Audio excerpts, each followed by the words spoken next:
Good morning, everybody.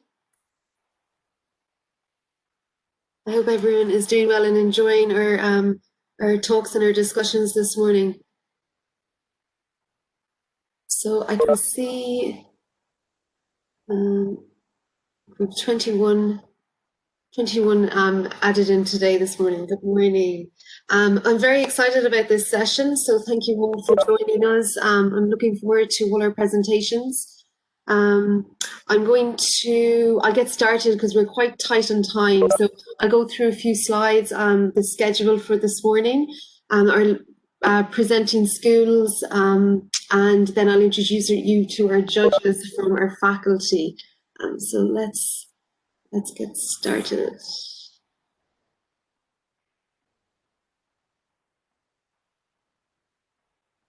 Okay. So just checking everybody can see our presentation this morning? Yes. Yes, okay, great. Okay.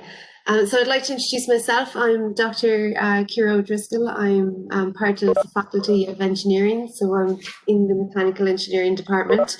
I'm very excited to be hosting these presentations this morning. I'm looking forward to hearing from all the different presenters.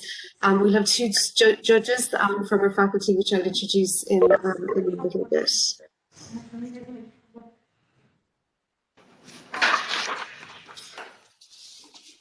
Okay, so what is the Mathalon concept booth? Well, we want to go beyond just the subject of math. So we've asked our students to present on concepts and topics of maths that are part of our everyday lives.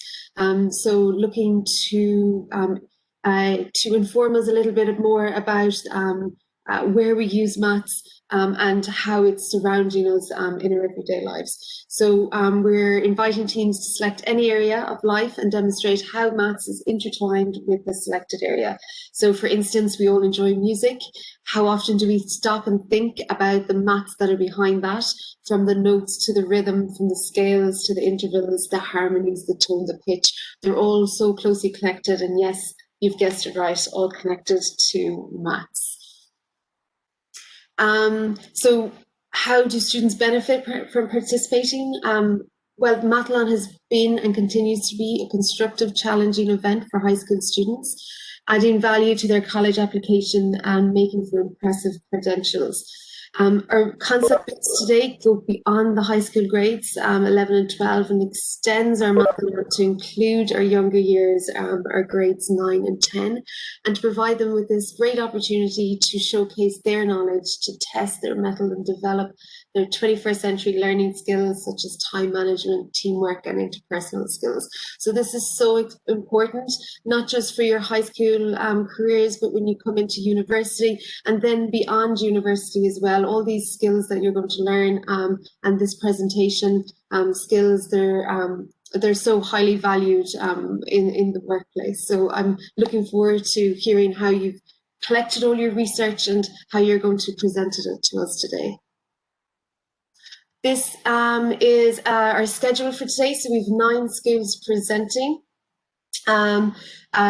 We will be strict on our time, so just to remind our presenting students that you have 10 minutes for your presentation, and then we'll have 5 minutes for our questions from our judges at the end.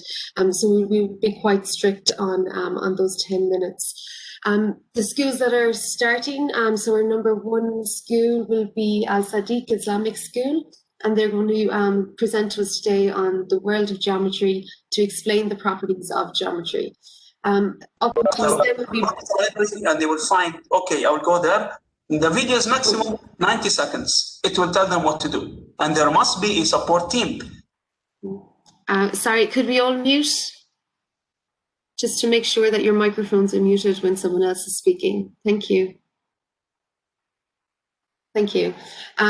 Sorry, so our second school presenting will be Bright Rider School in Abu Dhabi, and they will be presenting on Symmetria, the application of mathematics in building engineering in the UAE. Third up will be Daryl Marifa Private School, predicting the spread of the virus. Then we'll have GEMS, our own Indian school, presenting on the inner vision, the blind calculator. We have JSS Private School, who will be presenting on mathematic cars, so the uses of maths in electric cars. Our own high school in Dubai will present on how maths save lives, so maths in medicine. St. Mary's Catholic High School in Dubai, they will present on the musical harmony of maths, Fourier Series and transformations. And up number 8 will be Cambridge International School in Dubai, CSI Maths, so the beauty of mathematical patterns in real life. And our final presenters today then for our juniors will be Ajman Academy, the 4th dimension, so beyond our 3 dimensions. So I'm very excited to hear what everyone has to present on today and to learn from all those presentations. Our 2 esteemed judges today from our faculty, we have Professor Farhad, who's our Associate Dean for Engineering and Information Sciences in UOWD, and my colleague in the Mechanical Department, Dr. Omar. So these 2 judges will be intently listening to your presentations and asking questions at the end of each of your sessions. And as I've mentioned, that's me, Dr. Kira O'Driscoll, in the Mechanical Engineering Department. Okay. So yeah, just to again reiterate our rules. So 10 minutes. It's going to be strict 10-minute presentation. Remembering that make sure that all your technology is working. So make sure when you're looking at the schedule, you know what time your time slot is going to be. And you're ready to present on time. If there's any issues, you can email me. My email is presented on the slide. And just for the students that are presenting, any students not presenting, any participants in this session, please make sure that your mics are muted so that you're not interrupting and disrupting our presenters during their sessions. Okay, I think you might be ready. Oh, you're marking criteria, sorry. So you've marked across organization, content selection and knowledge, visual aids and creativity, mechanics, and your delivery and your presentation. I think this was already pointed out earlier on in the main room, but please make sure that you've signed your pledge of integrity. So your academic integrity is extremely important. This is a competition. We want everybody to be honest and to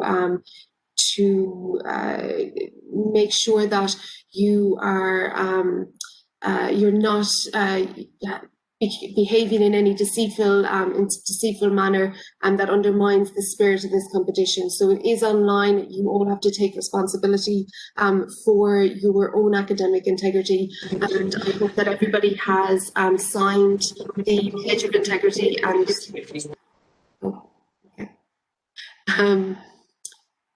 so we believe in you, we trust in you, we respect you, and you're believing in yourself, trusting in yourself, and respecting yourself and your other peers, and that's part of your academic integrity pledge. Okay. I think Zenith has just maybe shared it. Yeah, shared it again. So the link is in the chat for you to sign. Okay.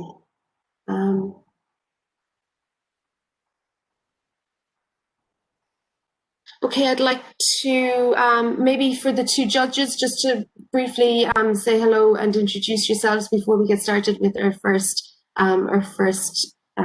presentation.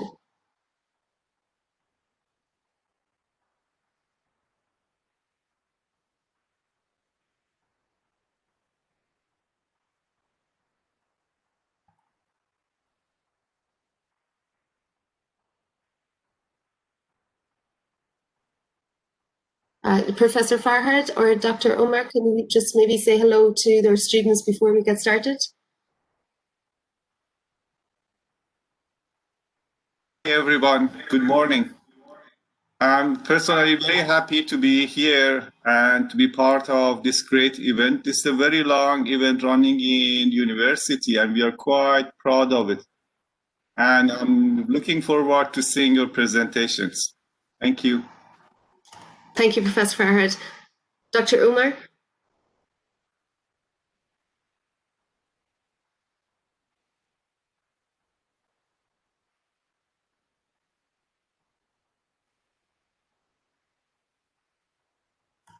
Okay, we might start with our first presentation. We get started. Okay. So our first school is Al Sadiq Islamic English School. Are you ready to present? Oh, there's Dr. Omar. Would you like to say just a quick hello before we start? You're muted. Hi everyone. Sorry, I lost the connection there, so I've had to re-sign back in. So if I missed something, I do apologise. Just the introduction, so we haven't started yet. I just wanted to give a quick hello before we got started into the presentations. Okay. So yes, I think you've introduced myself anyway, Chiara, but I'm a colleague of Chiara at the Faculty of Engineering, and today I'll be judging with my colleague Professor Farhad, and I'm really looking forward to these presentations. And let's enjoy, as well as having a winner, let's enjoy this all together. Thank you very much. Okay, our first presenters, are you ready to start? Yes. Great. I'll mute and just a reminder, just to make sure all other students and participants are muted, not to disrupt. Thank you.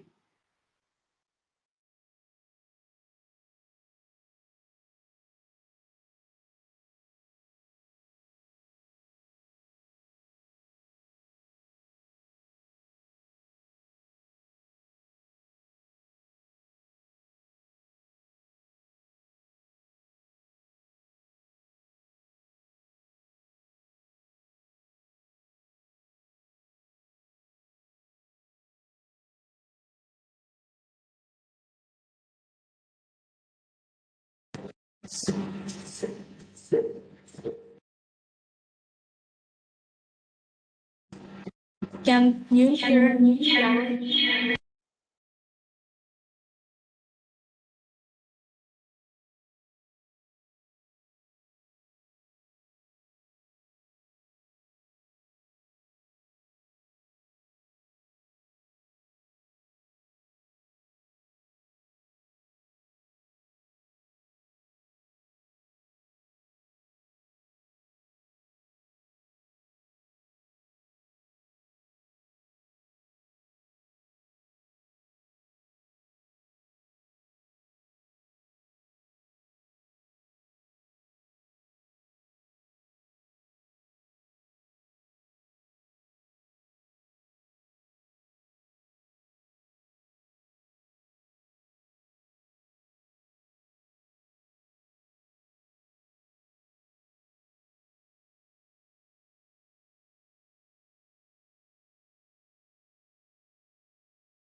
Hi, Iman. Are you having some technical issue, my dear?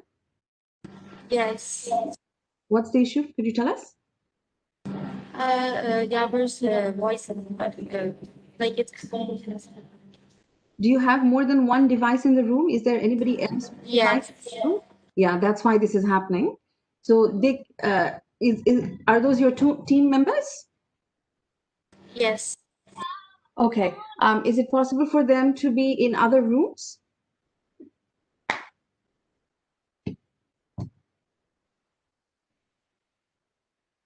So Kiara, maybe while we're figuring them out, you can move on to the next school. Yes, our next group ready to present. So Bright Riders School in Abu Dhabi.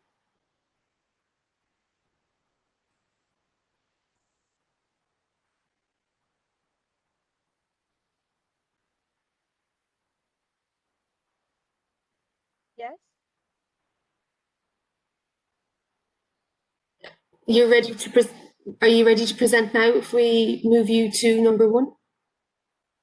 Yeah.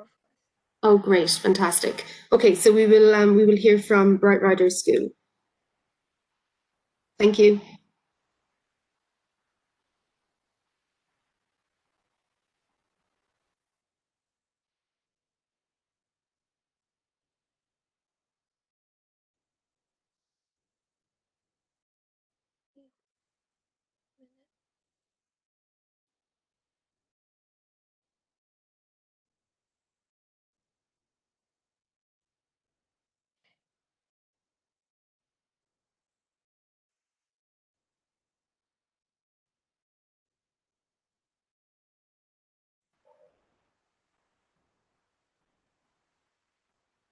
Are you all able to see? Yes, yes. So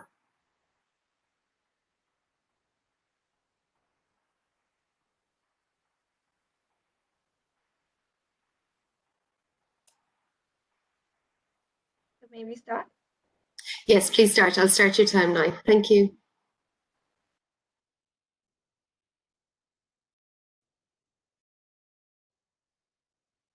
So good morning to everyone present here. Today we are going to present a PPT on the topic math in architecture prevalent in UAE.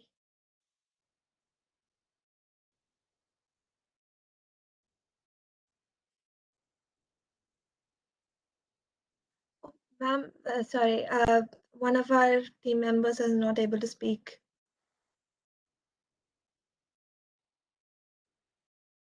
Could you tell them to unmute?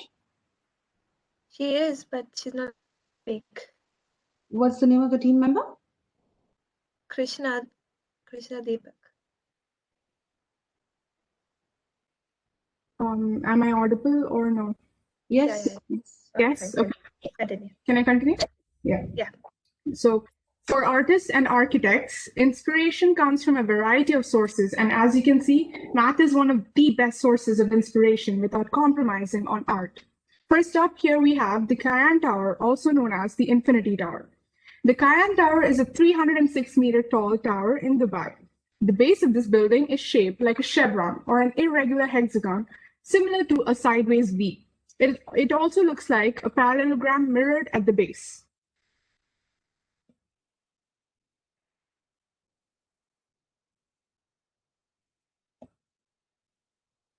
Now we have the structural details of the Cayenne Tower. It has a cylindrical shaft passing through its center, and when compared to a similar building of the same height without the twist, it was found that the twisted shape of the Cayenne Tower reduced wind excitation by 25%.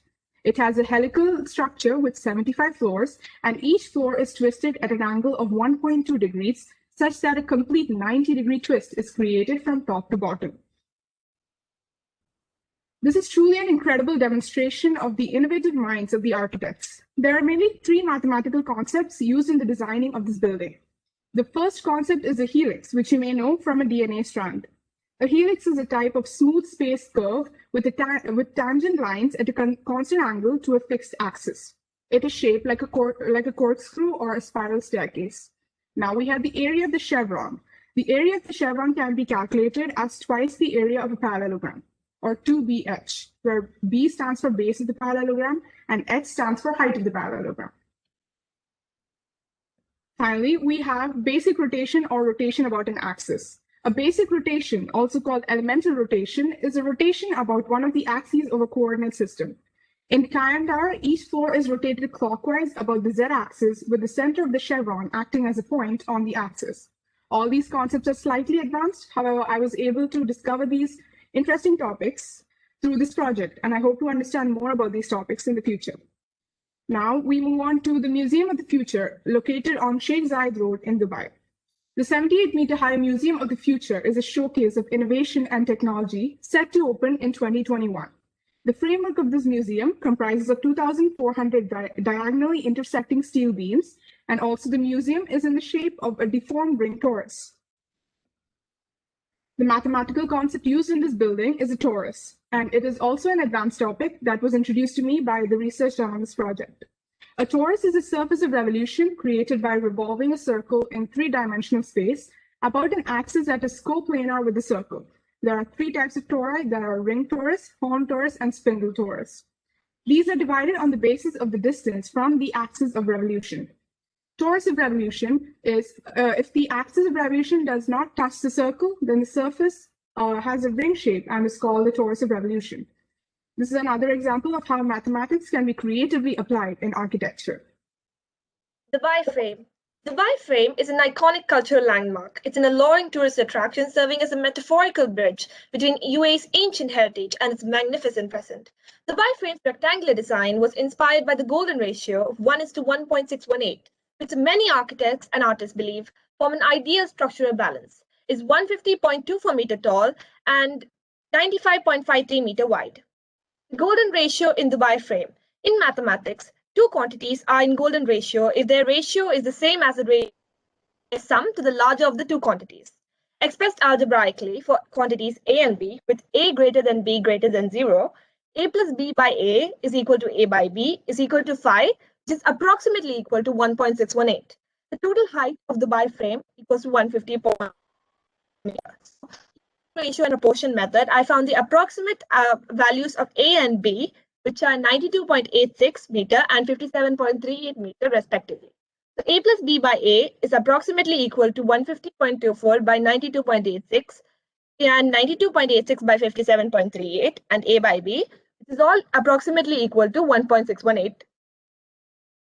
So the Louvre, the iconic Louvre Abu Dhabi is the first universal museum in the Arab world. It is constructed in association with the Louvre, Paris. The total area of the museum will be approximately 24,000 square meters. The intricate geodesic dome was imperative in achieving architect John Novell's vision for a reign of light. Geodesic domes. A geodesic dome is a hemispherical thin shell structure based on a geodesic polyhedron. A sphere represents a shape that has the highest volume to surface area ratio. So in the figure, I have given two figures, a cube and a hemisphere.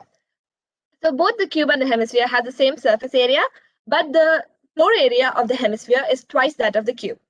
So because of this, it is minimized without sacrificing interior space. And it provides better energy efficiency as a spherical shape tends to absorb the most external light. Geodesic domes are extremely stable structures. This is partly due to the fact that triangles, the naturally stable polygons, are used throughout. A variation of the geodesic dome is used in the Louvre. The dome follows a geodesic as well as orthogonal approach. Aldar headquarters, or better known as the Coin Building, is one of the first spherical structures ever built in the Middle East. It has two circular convex-shaped facades, and it is also an example of paraboloid structure. The real challenge of the facade was to find the 2 points where the building should pose on the ground, and for that, the development of the volume began by using one of the oldest rules in the architecture, the rule of proportion based on the golden section. Golden section design. When applying the golden section ratio to the circular facade of the building, the circle was divided into a pentagram, on which the 5 points of the pentagram were located. Accordingly, the architects were able to locate the 2 points of stability of the circular facade. The 2 points of circle where the building will meet the earth thus creates a perfect balance.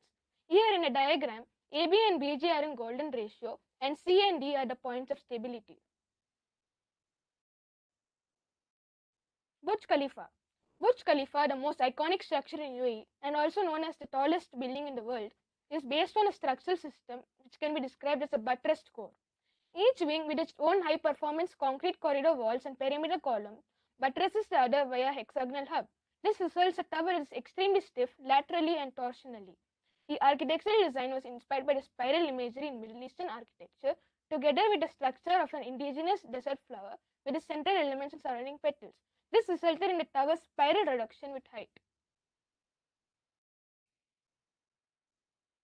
Math concept used in Burj Khalifa. When viewed from above, the Burj Khalifa looks like a spiral, and the spiral is a curve which emanates from a point, moving further away as it revolves around a point. And also, the Burj Khalifa is also a variation of a triskelion, which is also a triple spiral which exhibits rotational symmetry. Moreover, the triskelion is also based on Archimedean spiral, or known as arithmetic spiral, which is a set of points on a curve corresponding to the locations over time of a point, moving away from a fixed point with constant speed along a line that rotates at constant angular velocity. Equivalently, in the polar coordinates, comma theta can be described by the equation r is equal to a plus b theta. Changing the parameter a moves the center point of the spiral outward from the origin. Positive a toward theta is equal to 0 and negative a toward theta is equal to pi, while b controls the distance between the loops. And these are the sources where we found our information and which helped us with the research. We, the students of Bright Riders School, Abu Dhabi, thank University of Wollongong, Dubai, for giving us such a wonderful opportunity to research, understand, and comprehend these various math topics. Thank you, everyone present here.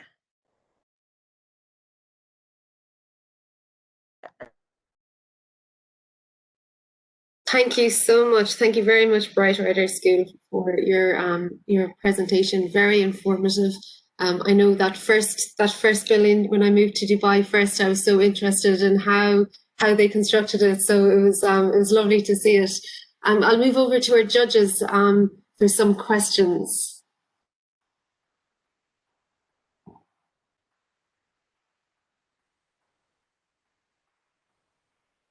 Professor Farhad or Dr. Omar? I think Farhad is trying to speak, but he's on mute. Oh.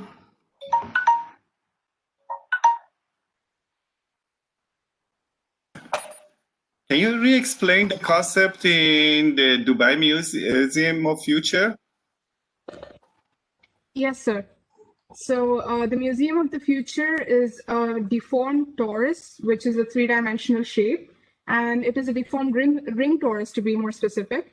Now, the ring torus is a slightly more advanced concept that I stumbled upon in researching this project. And basically what it means is that it is a circle that revolves around a certain axis. That is, in this case, we can consider the z-axis. And the ring torus is a figure or a three-dimensional figure that forms when the circle, when the distance from the axis of revolution to the outer part of the circle is greater than 0.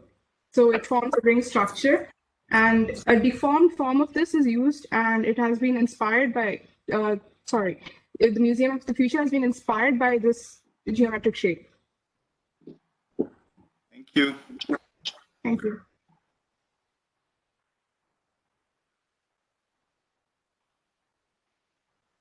Dr. Omar? I have no further questions. Any comments on their presentation or what was the content? Or just to reiterate what you said, Kiara, very informative, and it's very interesting to see how the link between the building structures and mathematics is very interesting from that aspect. Something that sometimes we don't realize. But I think this presentation has provided us with some very good information there, and I'd just like to say a very good presentation. Thank you. Yeah, absolutely. Thank you so much. Well done. Very, very good. And like you said, informative presentation. So well done, guys. Thank you so much. Thank you. Thank you. Okay, so our first school, did you sort out your issue with your voice? Hi, good morning. Yes. Can you hear me? Yes, I can. So we've moved rooms?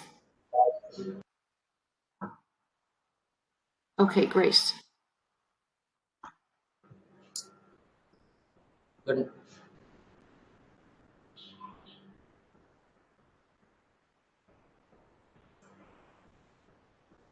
Good morning, everyone, and today we are from Al-Sadiq Islamic English School.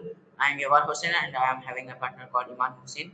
Today we are going to explain how to derive area of circle.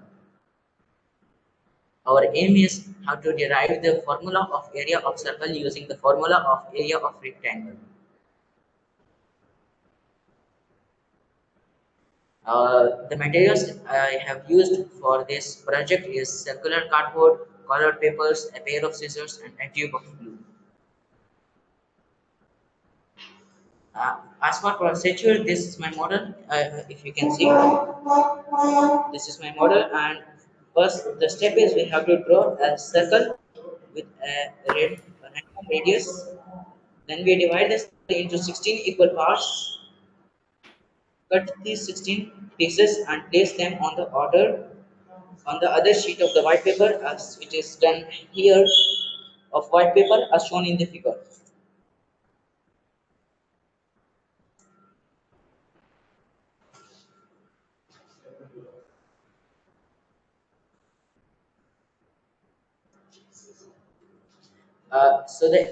For the area of parallelogram can be written as area is equal to base multiplied by height, or area of circle is, or area is equal to 1/2 multiplied by circumference multiplied by radius.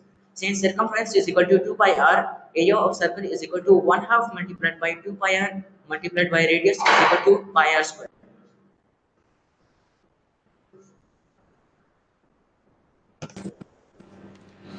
So here as so here today we have a circle cut into six even sectors, six-ish sectors, and we also have 16 sectors, and we have an example, a parallelogram. The parallelogram base is same as the circumference of the circle. So, as you can see, the base of the parallelogram is pi r, and the height of the parallelogram is r. So if we multiply them both, we get pi r squared.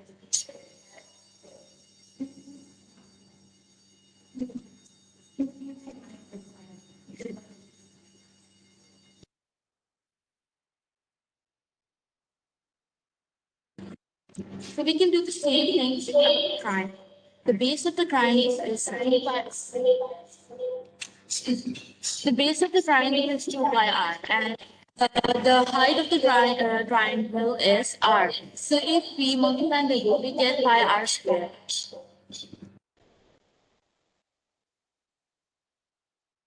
So in the conclusion, we get area is of the circle is equals to area equals to pi r squared.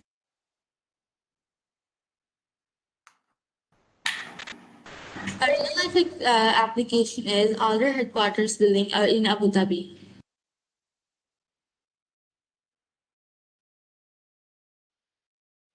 Thank you for giving us an opportunity and presenting our PPT.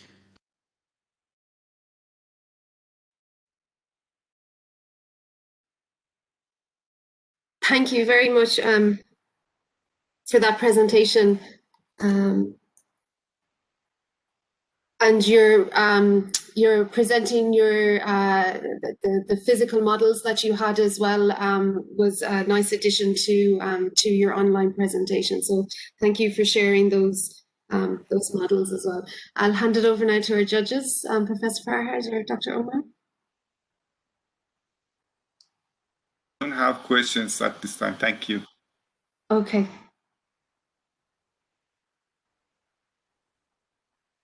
Dr. Omar, anything to? Neither do I. I followed that very well. Thank you. Okay, great. Well done, guys. Great presentation. Thank you. Okay, let's go to our third school. No question. Daryl Marifa Private School. Are you ready to present? Hello, yes, sir. Hello. Fantastic. Hi, guys. Welcome. Thank you.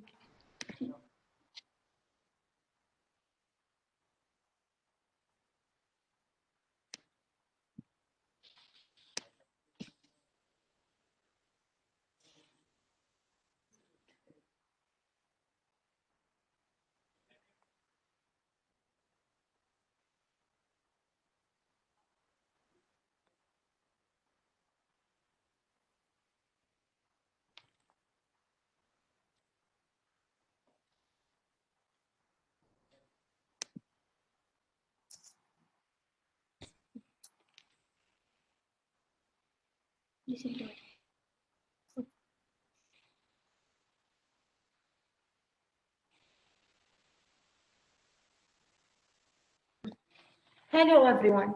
We are grade 9 students from Daryl Marifa Private School. I'm Katham Al-Ghurayab. And I'm Raghad Al-Barwani. And I'm Fatima Al-Ghurayab. Today, we're going to talk about the art of predicting featuring coronavirus. Let's move on to the introduction. When you think of the year 2020, the first thing that pops up is probably the coronavirus. It has been the attention grabber from March and had started in the late 2019. It is the most important global issue affecting the whole world, including the UAE. The knowledge about the spread of the virus and the appropriate data is usually presented as charts, graphs, percentages, tables, etc.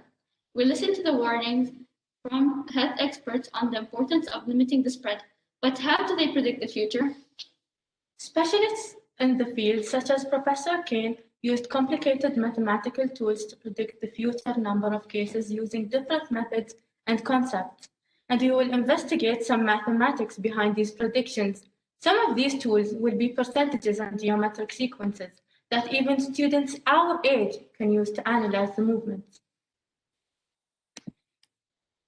Let me ask you, do you trust your intuition? Our teacher presented the topic of geometric sequences by stating this article from the BBC on the right.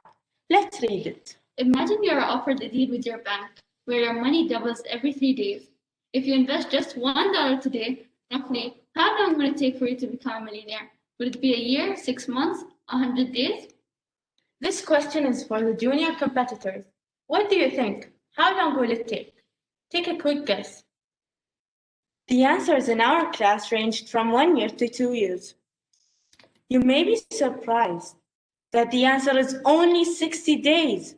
We will investigate this further in a bit. We invite you to read the full article and we'll provide the link at the end.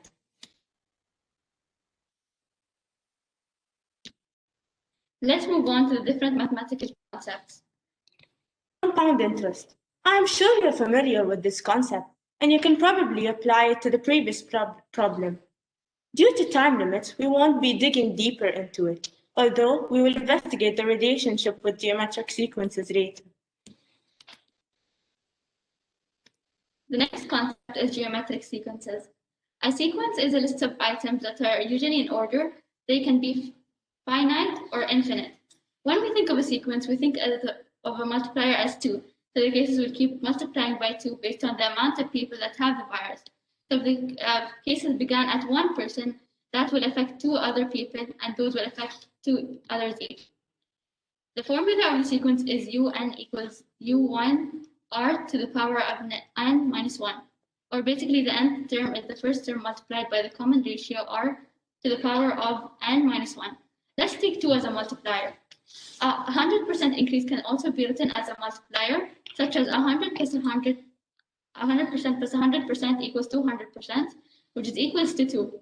Since you can possibly see, if you start with just 1 case, the next day you will have 2 cases, which doubles to 4, then 8, etc. What would the 10th row be? Can you predict? If we try another multiplier, suppose it's 1.5. To better envision the multiplier of 1.5, we have drawn a picture demonstrating this. If you begin with 2 cases only, then the following day is going to be 2 times 1.5, which is equal to 3 cases. Then again, the day after 5, which is equal to 4.5 cases. So it may be 4 or 5 cases. The last multiplier we're going to try is 1.05. An arc of 1.05 suggests that there is only 5% increase in the number of cases. It does not look a lot, starting with 20 cases. Only 1 has been added the next day.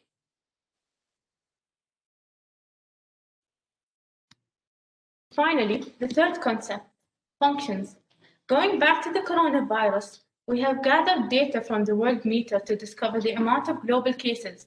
We recorded the number every 15 days and attempted to notice any movements and changes. We started from the 22nd of January. By using geometric sequence, we were capable to find an overall change. Since we did not know the exact rate, we used the slider option in Desmos to help us find an estimated multiplier. This yields us a daily percentage increase of 4%. The graph starts slow, but then starts to increase.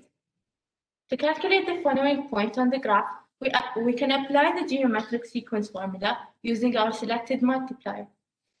As observed, it is not quite accurate. So is there a way we can improve our future estimates? Using the same procedure, we have repeated the similar process, although here it's 60 days after the 22nd of January, so 22nd of March in the leap year 2020. You might ask yourself, why? It is because as time passed, countries throughout the world started reporting cases more accurately, and we could see an extreme increase in the amount of cases. Using the numbers above, based on our initial predictions, our cases will be around 62 million. If we investigated further 30 days later, at this point, most of the countries have announced policies to control the virus, therefore reducing the spread. Let's see. The multiplier we found was 1.015, so the amount of cases predicted were roughly 58 million. And this is a lot more accurate, where we can see the gap between the actual cases predicted cases really decreased.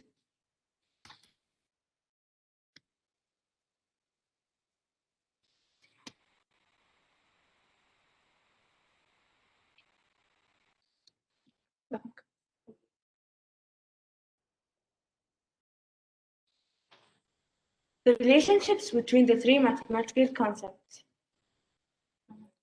We can see that the amount in compound interest is A, and in exponential functions it's A, and in geometric sequence it's U1.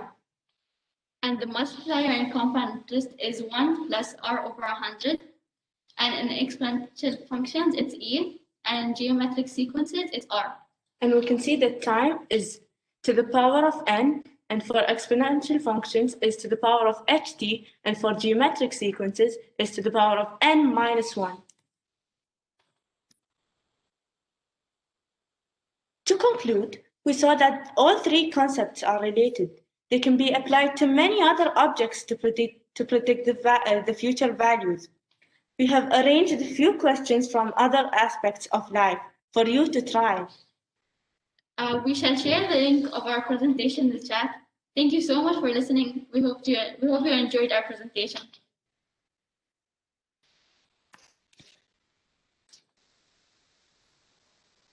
Thank you very much. Very interesting and informative presentation. Thank you for sharing all of your research. It was interesting hearing about that OR number because we've heard about that a lot since March. I know it's a number in my home country that they focus a lot on, and keeping that OR number down below 1. So that was interesting to see that part of your presentation. I'll hand it over if the judges anything to add or any questions for our students. Hi, very interesting presentation. So you have these three formulas. Which one of them you use for modeling? All three of them, or just the exponential one? Sequence. Sequence, okay. So, and where do you get the numbers for that you were trying to predict? We got it from the word meter. It's a website. Okay, so is it for general, the entire world you're looking, not any particular country, right? Yes. No. It's the general. General for in the world, how the virus spreads in the world. Yes. Yes. And you were able to map it to the real numbers, what factor?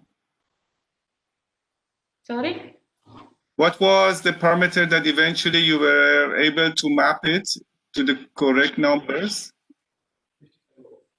55 million. 25 million, yes. What was the coefficient that you used to map this? The exponential, but the ratio that you used. So let me ask you, how many different ratios did you try to fit to this? 3. 3 different values. Yes. Okay. 1.015, 1.04, and 1. 1.1. Sorry. And what is the time period that you were able to do this We for? calculated so in the first one, we calculated every first 15 days from the 22nd of January. And then for the second one, we calculated 60 days. And the last one, until the 16th of November. Until the 16th of November. So we calculated from 22nd of January until the 16th of November. Very good. Thank you. Thank you. I think from my side, it was again a very interesting presentation, very informative, and again very how to say, interesting to see how mathematics is used to predict coronavirus. Just a general question from my side would be that when you predicted using your model, how accurate in percentage-wise, how accurate was it, or how close was it to the real numbers? We don't know. You don't. Okay, that's fine.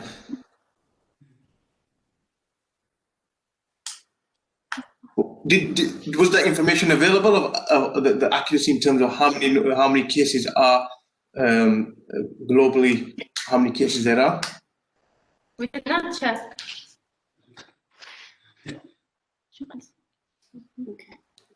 No further questions from my side.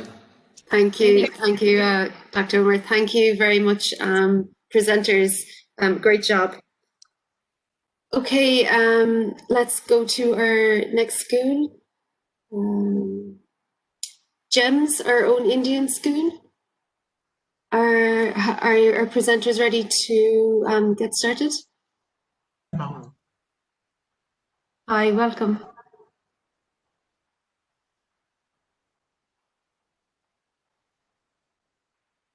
Hope you can see my screen. Yes, we can. So, very good morning to one and all present here. I'm Gaurav Anand, and today me and my friends Ananta and Darshit will present the project, the Line Calculator.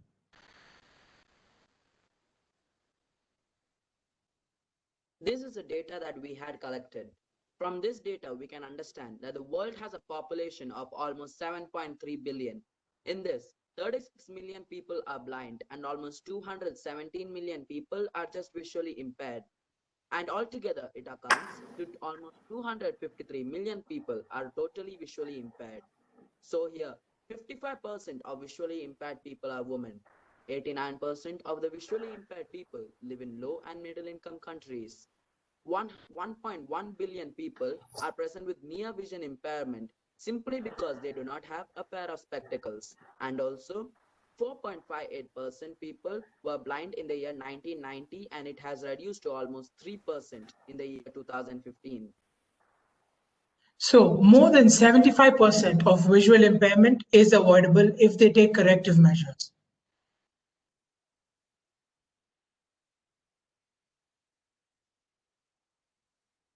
Issue. According to reports that have been conducted by the different research organizations, it has been found that almost 253 million people are visually impaired around the world. Due to such problems, the blind or the visually impaired people are not able to use their talents, especially in the fields of math and science. Research has shown that the world's blind will increase threefold from about 36 million today to 115 million in 2050 as populations expand and individuals grow ever older.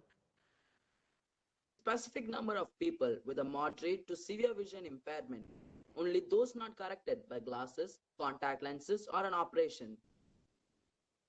This number will also near triple from about 217 million to 588 million over the same period. This is a newspaper article that we had found in the Gulf News. Its main heading is 115 million blind people by the year 2050. So basically, a group that was present in Paris had conducted research and had found that the world's blind will increase threefold from 36 million to 115 million in 2050. The number of people with moderate to severe vision impairment will also triple from from 217 million to 588 million over the same period. Most of those who are affected mainly live in Africa and Asia, a team that was present in the Lancet Global Health Journal helped prescribe. And at the data from countries, the researchers had concluded that most of this blindness is mainly present in the population group from 0.75% in 1990 to only 0.73% in the year 2015. The rate of moderates that were present to visual impairment had also declined only from 3.83% to only 2% over the same time.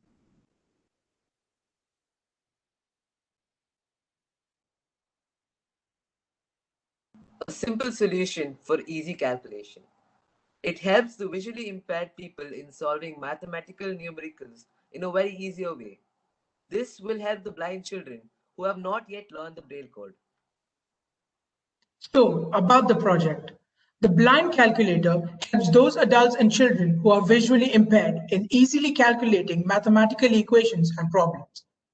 This calculator works on both voice as well as touch, that is the Braille code. For the adults or anyone who has mastered the Braille code, the calculator helps in solving their math problems in a much more easier way. For those who can't see and hear, the answer will be replied back by the calculator using sound or voice. For those who are yet to learn the Braille script, they can just use their voice to ask their questions. It will reply in the same manner as it does for the adults and the others. So, now the applications of the project. It helps the blind or the visually impaired people in showing their various talents in the field of mathematics. It motivates them by encouraging them to contribute to the field of maths. For those people who cannot speak, they can use the Braille script and ask the question to the calculator, where the calculator will reply back in voice.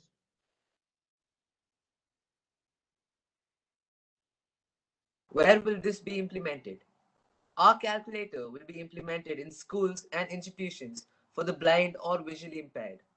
Our calculator will be implemented in the middle income countries, especially those in continents of Africa and Asia, as most of the affected people live in these regions of the country. Is our calculator different from the normal calculator? Our blind calculator is different from the normal calculator in some ways. Our calculator has a voice chip which recognizes the voice of the blind person and answers to the math question that is asked by him. It consists of raised dots, which is the Braille for the numbers, instead of having the solid numbers that are present on the normal calculators. The calculator replies back in voice, whereas the normal calculator at the same time just only shows the right answer on the screen. So, how it works? Our calculator works on both voice and touch. There are teenagers who might not have still mastered the Braille script. For such teenagers, they can ask the question in the voice, and the calculator will have voice recognition sensors present which will understand the question being asked, and in less than 30 seconds, it will reply back in voice. For those adults who have mastered the Braille script, they can use the Braille numbers that have been encrypted on the calculator, and they recognize the number and ask the question, and the calculator will reply back the answer in voice. This is a simple replica that we had created of the Braille and the blind calculator. Over here, we can see a fluorescent button that is present. It is the equation button and is easy to locate on the device and has a unique skin-like texture with soft finishing. We can see function buttons which have convex surface with soft and smooth finishing, and then number buttons which also have concave surface with hard and rough finishing.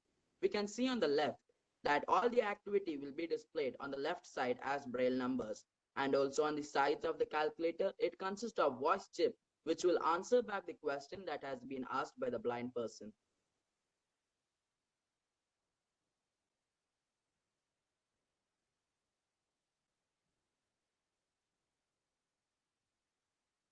The only thing worse than being blind is having a sight but no vision. Helen Keller. Now my friend Gaurav will show a short, quick summary of what we had presented using a video. Yeah, I'll share the video now.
This short summary of what we had presented.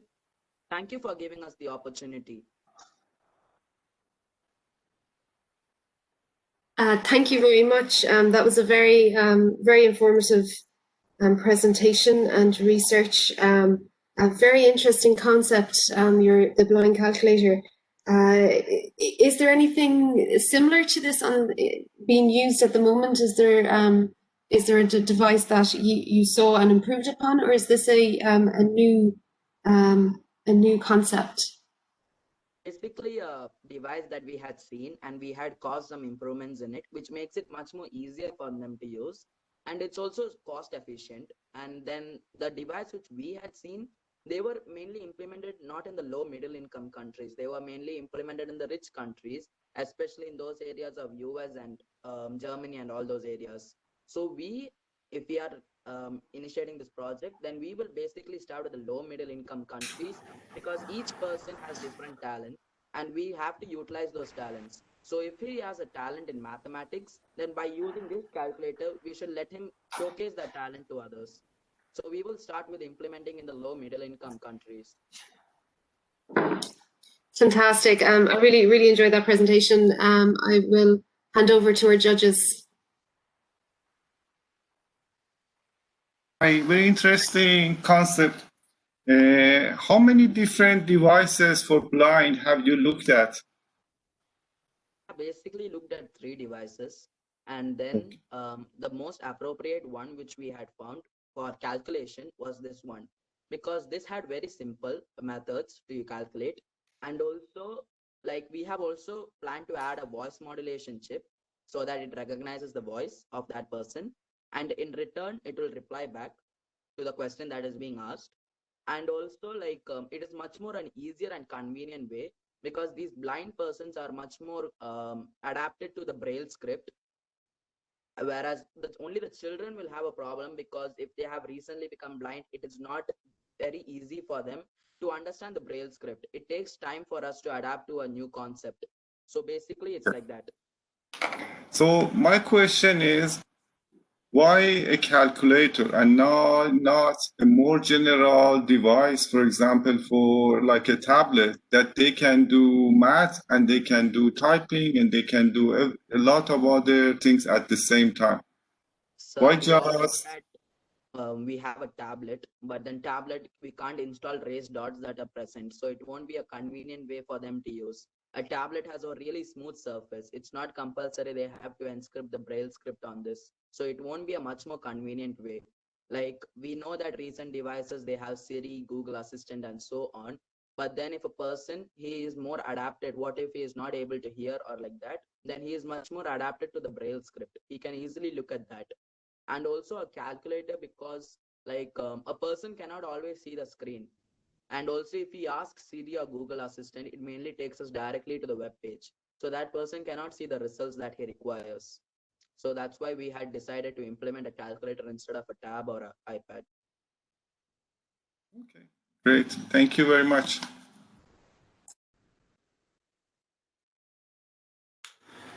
No question from my side. Just like to say, very interesting project, and I hope that it's successful for you. Thank you, sir. Thank you, sir.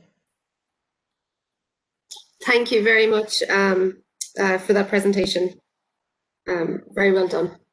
Okay, our JSS private school, are you ready to present? Yes, ma'am. Great. Afternoon. Hi, welcome. Good afternoon, just good afternoon, well done. Is my screen visible? Yes, it is, yeah. Whenever you're ready.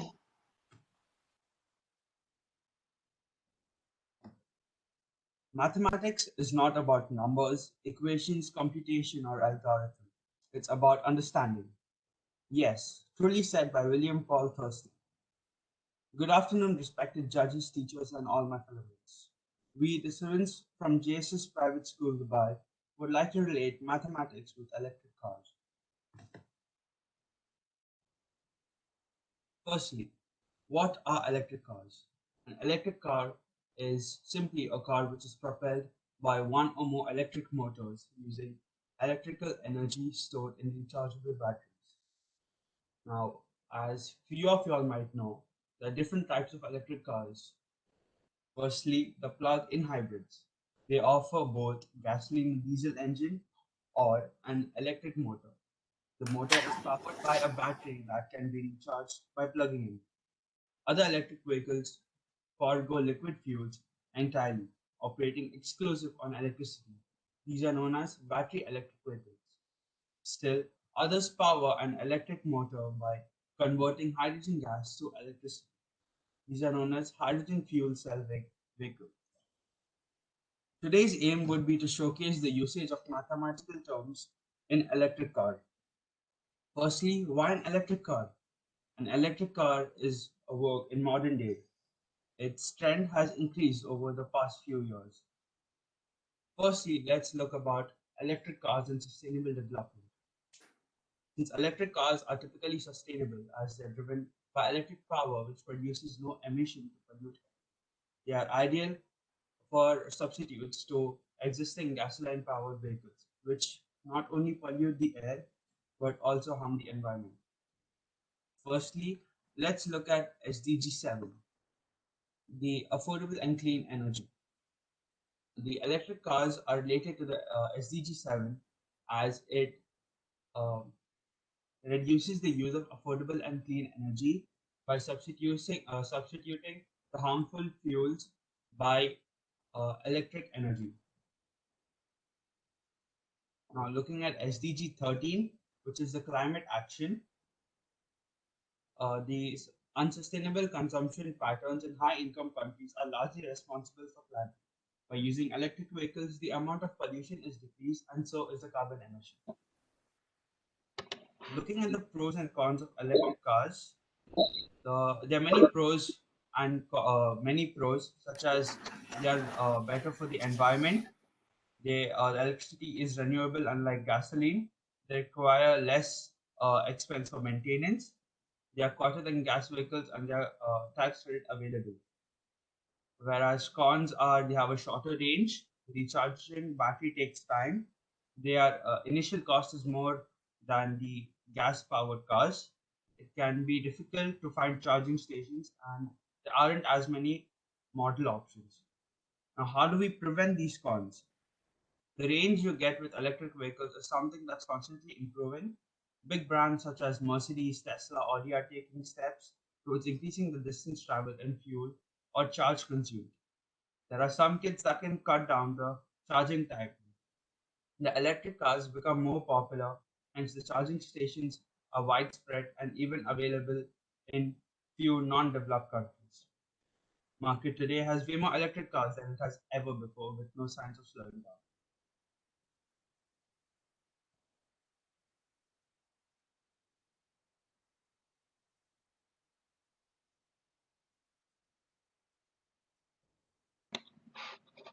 So now let's talk about how math is linked to physics.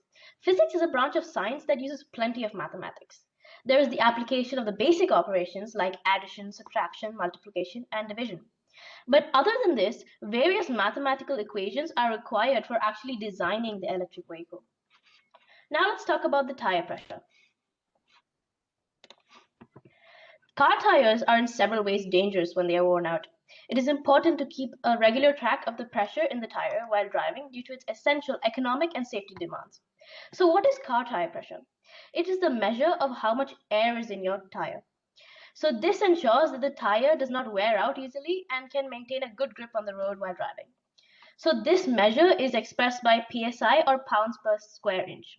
So this is where mathematics comes into play for actually measuring the grip of the tires. Now let's talk about the features of the tires. So compared to other cars, electric cars reduce engine noise, emissions, maintenance, and running costs. However, this also means that there will be an increase in the weight. The batteries used are also heavy and they put more strain on the tires. This increased mass and inertia causes a prominence for the grip of the tire. So torque is the measure of the rotational force of the engine. It basically talks about the strength of the car. So here, if there's more weight and torque, the strain on the tire increases, and so will the acceleration. So we need a lot of formulas to calculate the acceleration. So some of these are the final speed, the final velocity of the car minus the initial velocity by time. But we can also use the force by mass formula for this. So this is used to find the expected acceleration of the car in order to choose the right kind of tires. So it is interesting to note that mathematics is important in even the selection process of tires. So when getting tires for any car, there are certain things to remember, such as the size, the speed rating, and the load index. So the load index is basically the weight capacity of the tires based on its size. Now moving on to thermodynamics. So thermodynamics in simple terms is the study of movement of heat. So it is a branch of physics. So like any other branch of physics, it obviously has a lot of mathematical applications. So it also deals with the shift of volume and pressure of objects.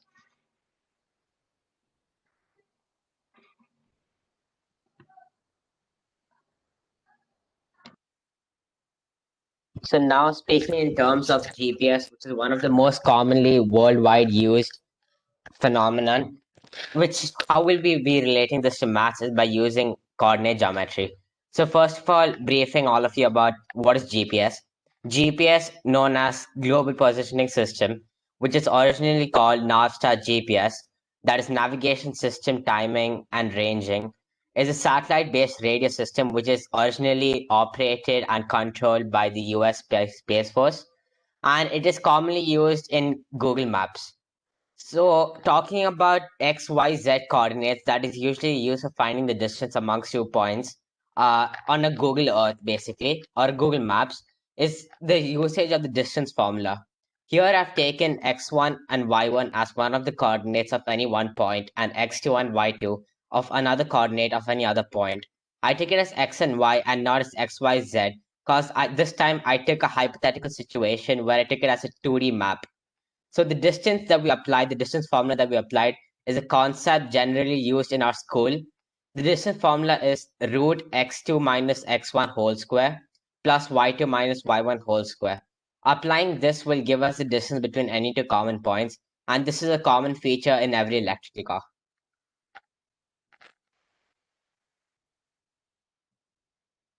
Blind spots. Blind spots is one of our most dreaded or the most common problem faced amongst all the drivers.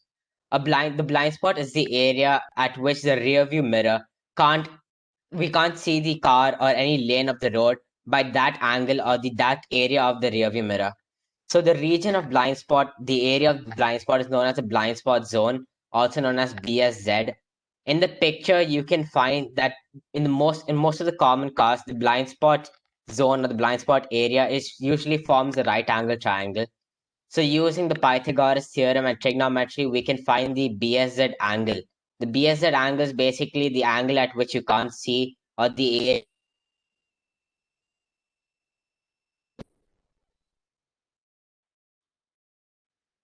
car.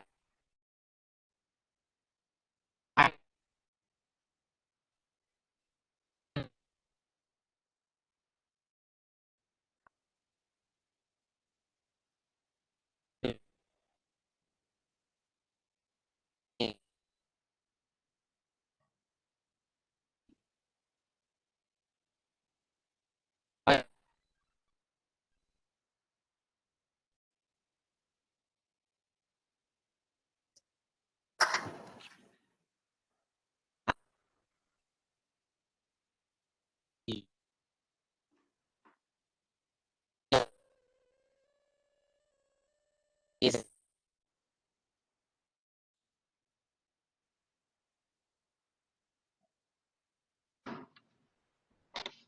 Now let's talk about the costs. Electric vehicles are the future of mobility, and its popularity has been coming up over the years. As of 2020, the cost of running and using an electric car is less than that of the diesel or petrol engine cars we commonly see. So this is due to less maintenance costs and energy costs. However, Sorry to disrupt you. Your 10 minutes are actually up. Do you have much more left in your presentation? No, it's just a few minutes. Just 1 minute is enough for this. 1 minute? Okay. So the main cost in an electric car is for its battery. However, it is important to note that the price of the battery has reduced from Euro 600 per kilowatt hour in 2010 to Euro 100 in 2019. Mathematics is not just used in the manufacturing of cars, but it is also used in all aspects, from marketing to sales.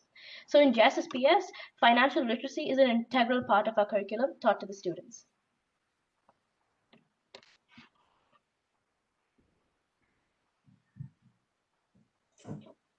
Going in depth to this statistics and the reports, according to the Global Electrical Vehicles Outlook in 2020, electric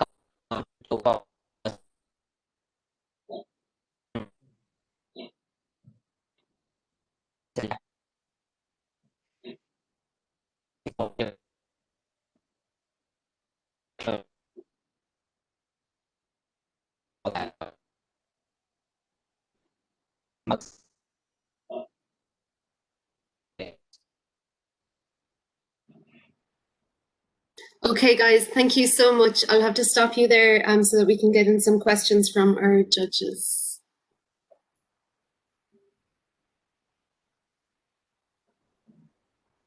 Presentation. I don't have any question. Thank you.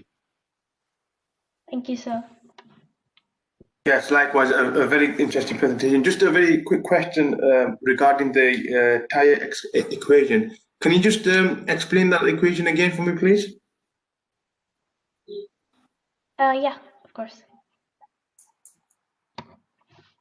So the basic thing is that when there's more weight and there's also more torque is basically the rotational force. So it's the strength of the car. So when this weight increases and the torque also increases, the pressure on the car, there'll be more strain on the tires. So there'll be more acceleration, but there'll also be more strain on the tires. So this is the formula that was found. So higher weight plus instant torque is equal to faster acceleration plus more strain on the tires. Thank you. Thank you. Thank you very much. Thank you for that brilliant presentation. Very interesting. Okay, I think up next is our own high school. Yeah, Let's double check. Our own high school, yeah. Is the PowerPoint visible? Yes, perfect. Let's start when you're ready. Okay. So good Thank morning, you. respected judges, teachers, and my dear friends. I'm Ghanshyam Mandal. I'm Thomas Matthew. And I'm Ronak. We are from Arun High School, Alberta, and today we'll be seeing how math saves lives. Maths. Maths helps us understand the world, and we use the world to understand maths. Algebra can explain how quickly water becomes contaminated and how many people in a country drinking that water might become sick on a yearly basis. A study of geometry can explain the science behind architecture throughout the world. Statistics and the probability can estimate death tolls from earthquakes, conflicts, and other calamities. It can also predict profits, how ideas spread, and how previously endangered animals might repopulate. Maths is a powerful tool for global understanding and communication. Using it, we can make sense of the world and solve complex real-world problems. The most important thing that maths can do is that maths can help save lives. From understanding how many people may be infected in a pandemic so that we can be better prepared, to flattening the curve, to making vaccines, maths plays an important role. Let us see how. So, what are the variables that help us in predicting the spread of a virus? According to Harvard Working Paper 2012, there are three main variables that show the spread: capital R, D, and small r. Capital R is the average number of people that get infected by an already infected person. D is the number of days between each infection, and R is the growth factor of infection. What's the math behind this? So we know that R is the growth factor, capital R is the reproductive number, and D is the rate of reproduction. Combining these together, we get the formula small r equals capital R raised to 1 by D. R is calculated by finding the average number of new people infected on the basis of new cases recorded within the days of infection. Therefore, R is equal to the infections currently divided by the new infections recorded at the starting of the period. These values substituted in the formula gives small r, or the growth factor, and enables us to better understand the spread of the virus. How do we represent this? Most would compare it with compound interest, but that's not entirely accurate. Compound interest increases exponentially for the whole time it's in the account, but a virus only spreads as long as the host is still infected.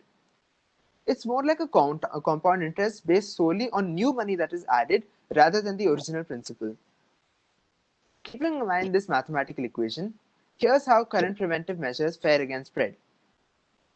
Social distancing of 1 meter reduces chance of coronavirus infection or spread by 82%, and keeping a distance of 2 meters could be even more effective. Combining social distancing with eye protection or face shields, the chance of infection or transmission is 6% with protection and 16% without. Similarly, for face masks, the chance of infection or transmission is 3% compared with and 17% without. Vaccines is another method of prevention. When a pandemic occurs, it is the job of people like virologists and biochemists to find a vaccine effective against it. This is where the maths come in.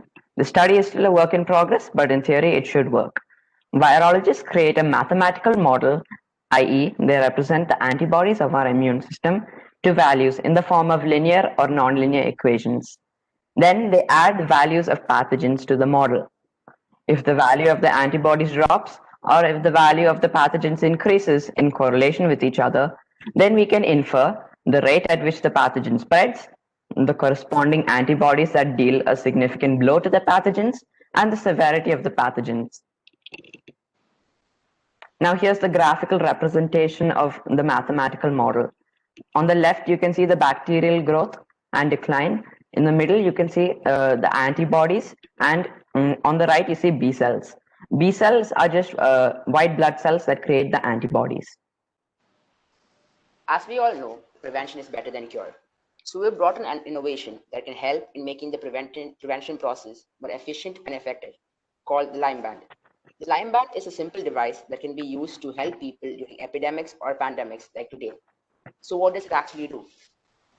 The line band will be a band that is put around wrists of all in a country and can be comfortably worn by users on a wristband, lanyard, or a keychain, and features a unique ID tag and built-in memory that allows contact tracing in the event of coronavirus exposure, as the line band will be able to remember other line bands that it has come in contact with, keeping organizations secure.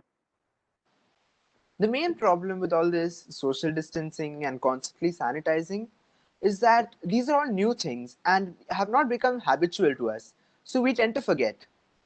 So now what the line band will do is that when it detects that we are at a distance less than 1 meter away from another line band, it beeps or vibrates to remind us to socially distance ourselves.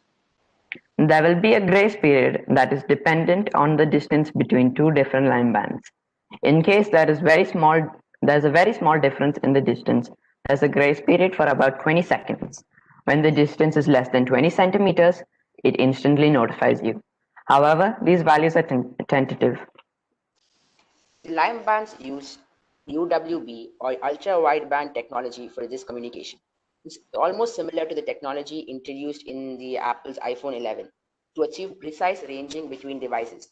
Like Bluetooth and Wi-Fi, ultra-wideband is a short-range wireless communication protocol that operates through radio waves and can be used to capture highly accurate spatial and directional data.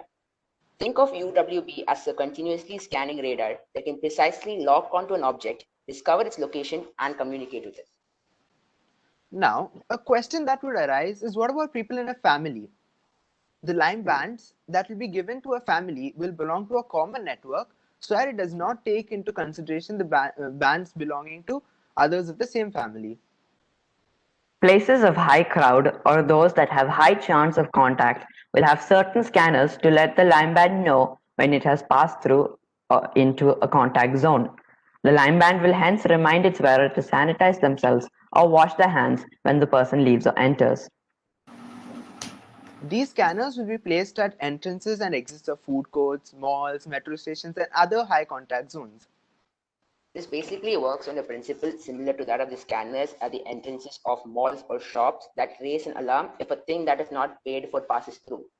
The scanners are transmitters and the line band is the receiver that receives the binary code transmitted and would give you a vibration or a beep or an audio visual command or like a notification telling you to sanitize yourself. It is optional. You can decide what type of notification you want. The line bands can also be integrated with government applications, like for example the Al Hosn app introduced by the UAE government. The Al Hosn app is basically an app used for contact tracing and quick access of COVID test results.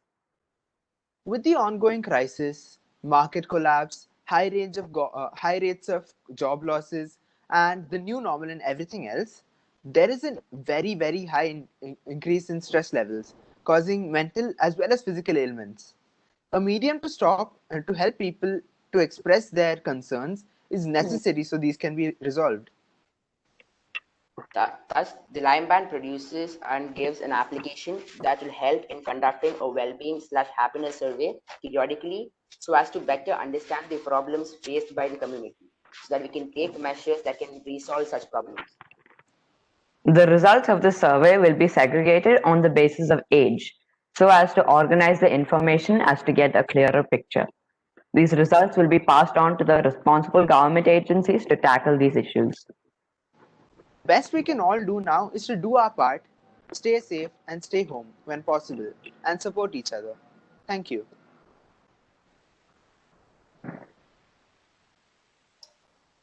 Thank you very much for that presentation. I just have one question before I hand over to the judges. Just on the reminders, is it an audio reminder that the line band? How does it inform you?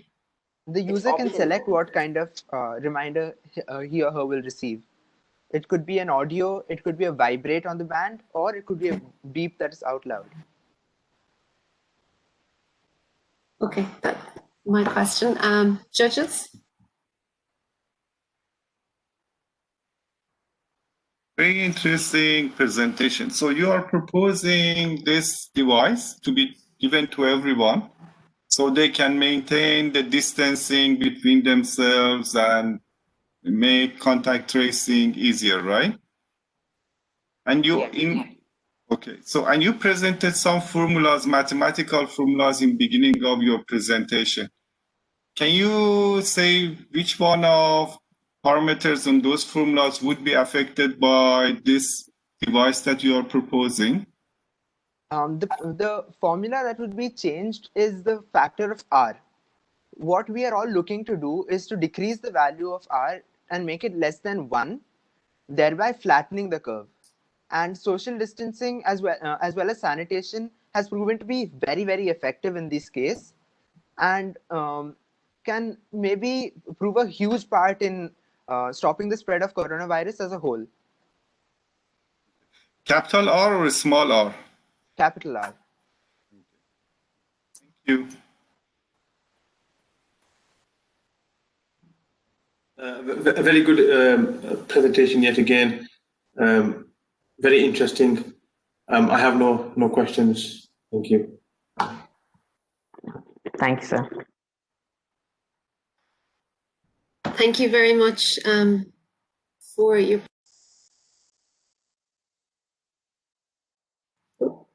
Apologize, I didn't mean to mute myself. Our next school is St. Mary's Catholic High School. Are you ready to present? Yep, we're ready. Great.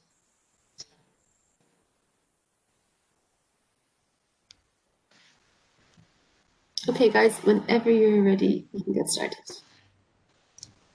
Good morning, respected judges. My name is Damien. I'm Hannah. And I'm Abrar.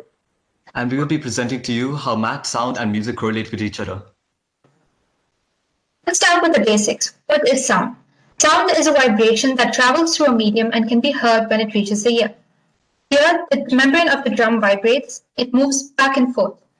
And this in turn moves the adjacent row of particles in air which collide into each other. The back and forth movement means areas of high and low pressure are created, and these variations in pressure is what is really perceived as sound. The graph shows high pressure areas at the crest and low pressure using the drums. What is a sinusoid?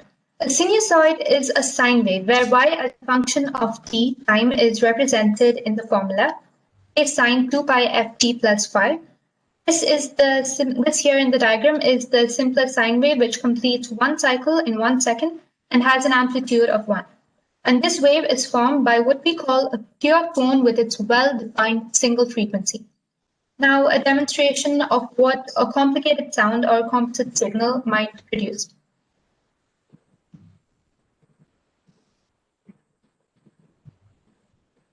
Composite sine graphs show how two or more different sine graphs affect each other's amplitudes and wavelengths. It is the merged form of multiple sinusoidal graphs to make one combined end product. More of this will be discussed in the upcoming slides on Fourier series and transformation.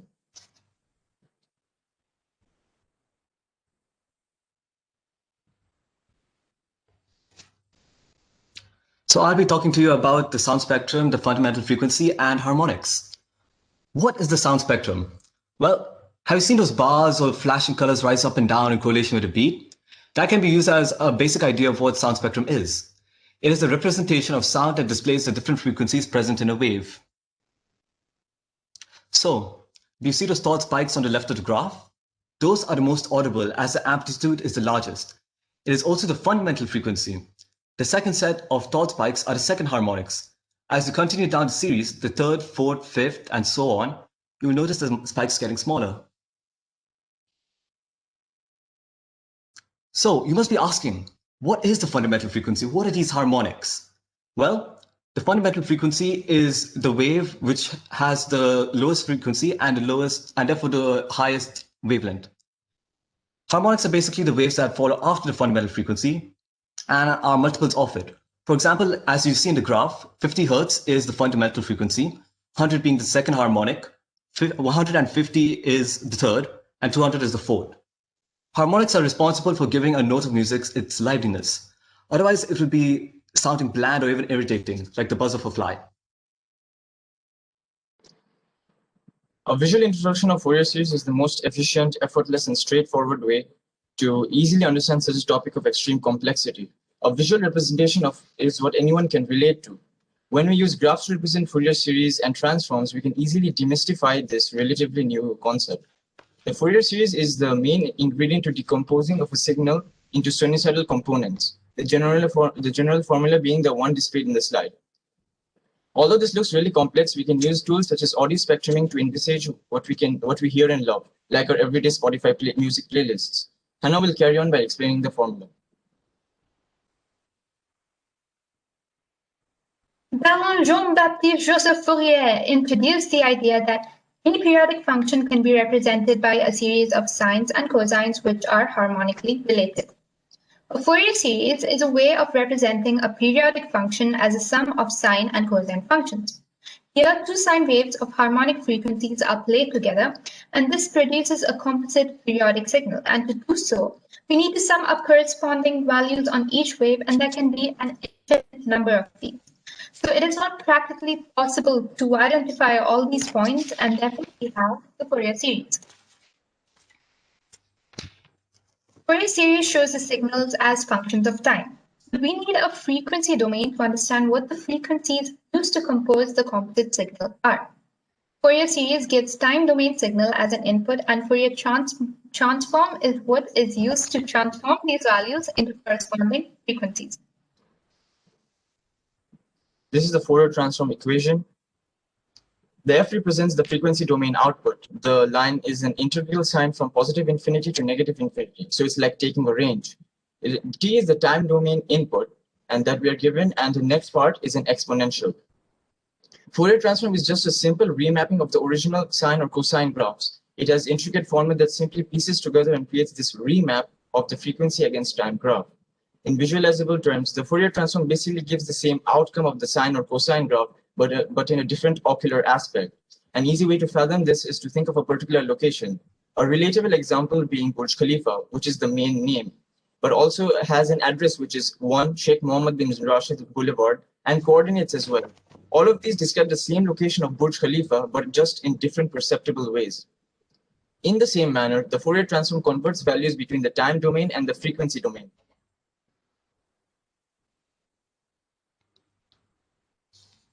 Music is a time series. To be more precise, it is a periodic time series. It is expressed in many intervals to produce such masterpieces we listen to nowadays. A Fourier series can easily map out the changes in these cycles and help us visualize the time frames where the sound cycles change and the places where they repeat to give a synth. These frequency cycles also and sound information can be represented as a sum of sine and cosine graphs, and that give us a complex graphs which we call the Fourier series. Here, the Fourier transform comes into play as it aids us by decomposing music into base frequencies. The formula defines how much of a sine or cosine wave is required to make the final frequency output, but has a ton of additions and multiplications in the process. So we wanted to make up an original idea for another application. I was in the shower thinking of such idea when one struck me. I thought of an encryption based on the concept of notes and frequencies. The basis of this encryption is similar to the notes of a piano. Let's imagine there's this massive piano with tons of keys, with each key containing a letter of the alphabet, number from 0 to 10, a space or a period. Now let's say that the first 11 keys on the left are numbers, and each frequency has a range of 10 hertz. The first key would be 0 at 10 hertz, the second key being 1 at 20 hertz. Following the numbers would be the letters. So the next 26 keys are the letters from A to Z. As this is the first note of the chord, similar to the first word of a letter, first letter of a word, it'll have the lowest wavelength. So we can call this the fundamental frequency. Next, after this set of letters, there's a second set, and then a third, and a fourth, and so on. These will be played at the same time, creating an indistinguishable composite sine wave. This can only be decrypted by using the Fourier transform, but you'll still need the original key used in order to decrypt and understand what each frequency means. Two notes can be issued between each set of keys to infer if there is a word after or if it's just the end of the sentence. Keep in mind, I use music and a piano to help imagine it. Instead, we could use RF or electromagnetic waves in order to transmit it. It may not be the equivalent to Enigma, but I'm pretty sure it's a good idea that was made in the shower.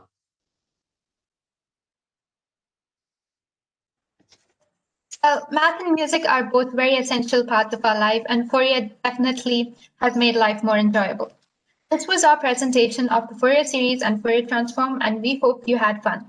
Thank you for this opportunity, and we are open to any and all points of information. Thank you very much, guys. That was very interesting. I really liked your description of moving from your time domain into your frequency domain. I think I might use that in some of my classes. So it's really nicely laid out and presented. Well done on that. Hand over to the judges. Have you anything to add or ask? It was very interesting presentation because you can use images for encoding, you can use music or sound for encoding. So it's very interesting idea. Thank you. Yeah, no further questions from me. Just to re-emphasize what Professor Farhad said is very interesting and well done. Very good presentation. Yeah. Thank you. Thank you very much, guys. Very well done. Thank you. Okay. So we at Cambridge International School. Are you guys ready to present? Yes, I think so, Miss. Yes. Fantastic. Welcome. I'm going to share my screen. Perfect.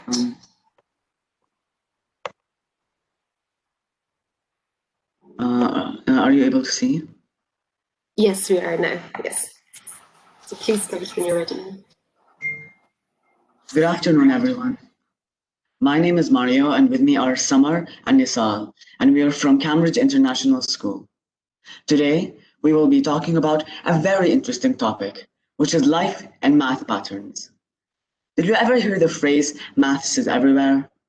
Well, you can't deny that. Just walk outside and you will find plenty examples of mathematical patterns in real life. We will be discussing the 3 most occurring mathematical patterns in the world, which are the golden ratio, pi, and the Fibonacci series.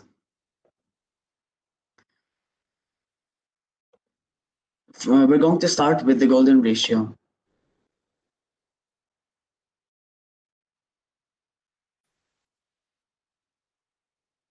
The golden ratio, or phi, is probably the most acknowledged mathematical theorem in history, mostly recognized for its beauty and occurrence in the natural world.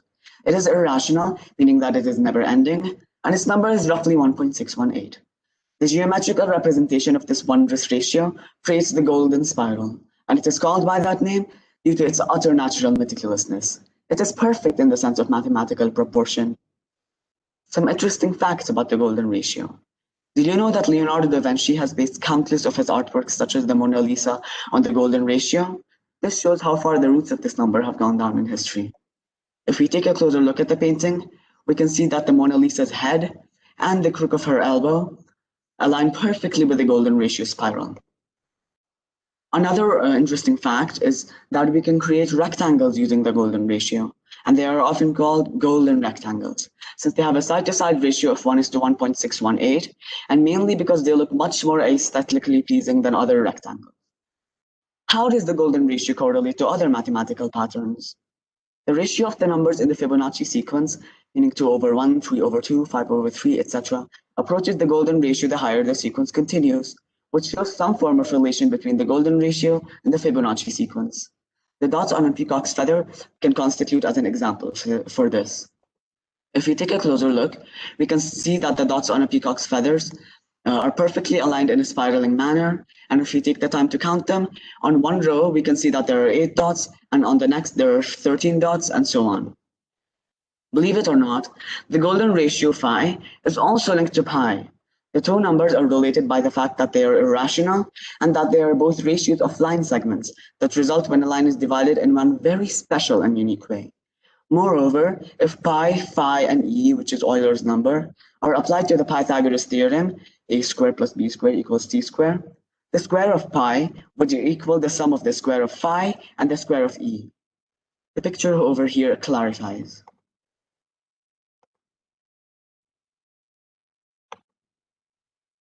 Moving on to Nisal with pi.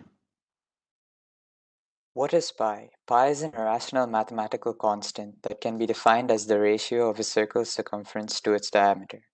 There are various other definitions involving calculus or properties of complex exponential. Pi is present in many formulas in mathematics and physics, commonly seen in calculations involving area and circumference of a circle. The approximate value of pi is equal to 3.141592654. Some interesting facts about pi. Pi Day is celebrated on March 14th, which if written in the month-day format, shows 314, which are the first three digits of pi. It's also a part of Euler's identity, which takes Euler's number, I, which is the square root of -1, and pi, which in this case is the number of circles, and adds it to 1, the multiplicative identity, to balance it out with 0, the additive identity. The symbol of pi was introduced by William Jones and popularized by Leonhard Euler. A language has been created based on the digits of pi, and software engineer Michael Keith wrote an entire book in this language. In the year 2010, a Japanese engineer and an American computer wizard broke the record for the most number of pi digits by calculating up to 5 trillion digits of pi. How does it relate to these other patterns? There are relations between pi, the golden ratio, and Fibonacci sequence. These can all be linked through the use of trigonometry. Divide a 360-degree circle into 5 sections of 72 degrees each, and you get the 5 points of a pentagon, whose dimensions are all based on phi relationships. The angle 0.55 is 36 degrees, of which there are 10 in a circle, or 5 of in pi radians. The trigonometric equations below relate pi, phi, and 5 of Fibonacci number. Now Summer will talk about the Fibonacci sequence.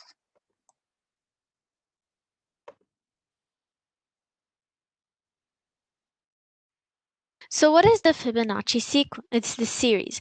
The Fibonacci series is a series of numbers which are formed by adding the preceding numbers in the series. An example of this is the series 0, 1, 1, 2, 3, 5. In this example, the first two terms are printed directly, but the third term is calculated by adding the first two terms. In this case, this is 0 plus 1 equals to 1. The next term is then calculated by adding the second and third terms, and so on. Some interesting facts about the Fibonacci series is that it was named after an Italian mathematician called Fibonacci. And when making squares with these widths, like the numbers of the Fibonacci series, a spiral is made. November 23rd is actually Fibonacci Day, which is a few days from now, and the date is appeared as 1123, which in turn is a Fibonacci sequence. 1597 was the last year that was a Fibonacci number, and the next one will be 2584. How it correlates with other math patterns. It correlates when two successive Fibonacci numbers are taken. Their ratio is very close to the golden ratio, which is approximately 1.61. The bigger the pair of Fibonacci numbers, the closer the approximation to the value. A way that Fibonacci series and pi is correlated is that if pi is squared and rounded up to 2 decimal places, that is 9.87, and then the decimal is ignored, it becomes 987, which is the 17th number of Fibonacci series. We will now be discussing how it is related to real-life examples. Some real-life examples of the golden ratio can be anything aligning with its spiraling geometrical presentation, such as a rose or a leaf. Traversing into the magical mathematical world of nature, we can see that the petals in a rose perfectly embody phi, as shown by the picture below. Another mind-boggling example of the golden ratio is the structure of our galaxy, the Milky Way, in which its spirals are perfect when compared to the golden spiral. From the core of the galaxy till its farthest orbits, it's still perfect when compared to phi. Next, to Nisal, who will discuss real-life examples of pi. Pi can be observed in real life in any form of circles or curvature. So I'd cover some of the daily uses of pi.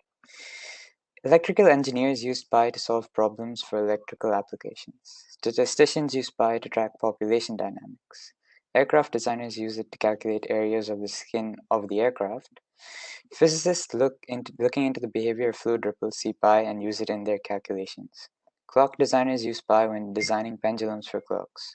Solving mathematics problems in geometry, like finding the area of a circle, etc. Now Summer will talk about the real-life examples of the Fibonacci series. It is said that Mozart implemented the Fibonacci series in some of his well-known pieces. He would take down various math equations in the margins of the scores of many of his compositions. An example of this is his Piano Sonata No. 1 in C major K279. The Fibonacci series is also used to create aesthetically beautiful images of art. Leonardo da Vinci used the Fibonacci numbers to create the Fibonacci spiral, which is used in many of his artworks, particularly the Mona Lisa. This is why her eyes seem to follow you in a room, and it creates a pleasant flow throughout the image. As you can see here, this is a comparison between the original picture and the Fibonacci spiral being used to create the image and give it a pleasant look. We have provided a bibliography which comprises all the links and websites we have used. We can send you the link of this way if you want to be further enriched with some information. These are the links that we have used.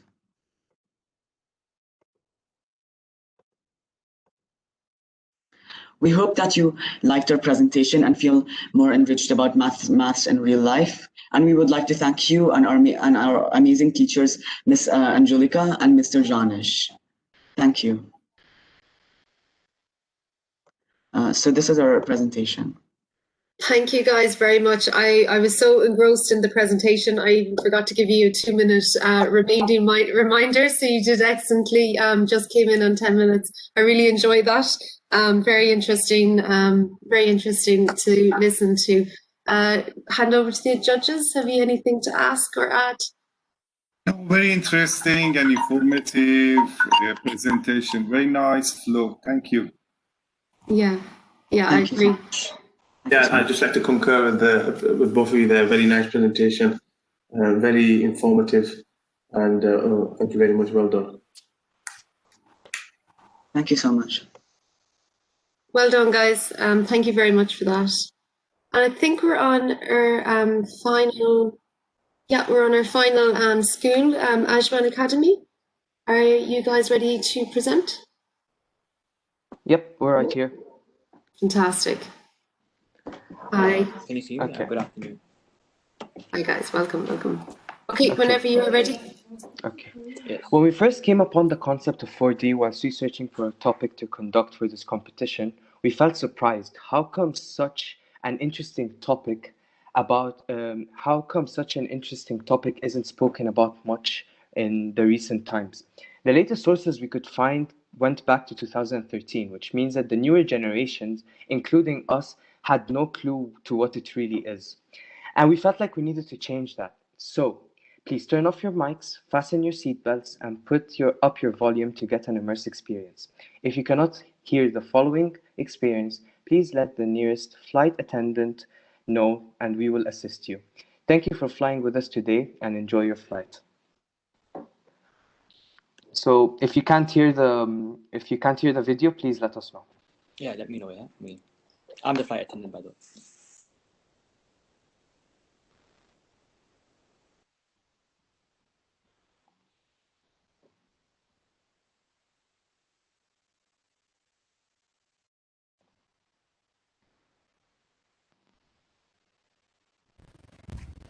Hello there.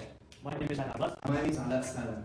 Both of us come from the school at Cayenne Academy, and today we're going to be talking about the fourth dimension. I guess you're up. The first dimension consists of a line connecting at 2 points. It has no depth or width, only length. How can a 1D shape be seen in 2D? To understand that, we have to use the 1D shape.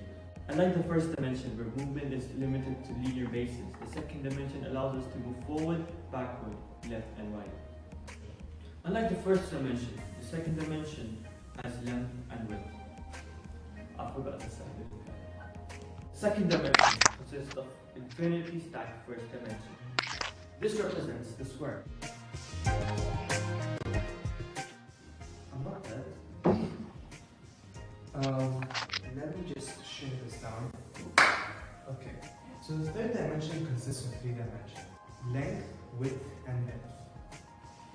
And the third dimension, a third dimension cube would look like this. Here we go. It has a length, and then width, and then depth. Us humans are third dimensional beings. We can see first and second dimensional beings. If there's any. I'm not sure if there is. Anyways, and unfortunately we can't see the fourth dimension. Fourth dimensional beings will be able to see us third dimensional beings, second dimensional and first dimensional beings.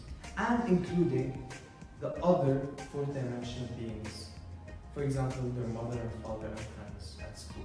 I mean, I'm not sure if there's any ghost schools, are there? Fourth dimensional version of a cube, which is called a tesseract, would probably look like two different Rubik's cubes or a cube, and they would have vertices connected between them at each corner. Now, our brains cannot comprehend what a 4D shape would look like, just like how a 2D organism cannot comprehend what a 3D shape would look like. So that's why the only thing we can really see is what a shadow of a 4D object would look like. A hypercube, ladies and gentlemen, a hypercube. Now, some people think that the fourth dimension is actually time itself. Now, time being hours, minutes, seconds, as we all know. But actually, it's not. You see, space and time are very different things. Now, ideally, the fourth dimension would be just like the first, second, and third dimensions, which are all space dimensions. And time would also be considered as a dimension, just not the fourth dimension. Okay, so if we have a third dimensional object, the way to measure its volume would be to use this equation. Length times width times depth. So theoretically, if we're trying to measure the fourth dimension, we would use width times length times depth times something else our brain cannot handle because we don't have enough brain capacity to understand it. We'll just call it in this case W. My question to you is, what would a 4D Rubik's hypercube look like, or what would the volume of it be? Think about it. Yo, fam. Yo. That's for the Carl Sagan section. Yeah, of course.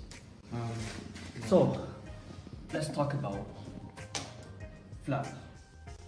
The concept of 4D, although fascinating, can be very confusing. Therefore, we're going to explain it in a simple manner. This example, the Pisa line, is inspired by the example given by Carl Sagan.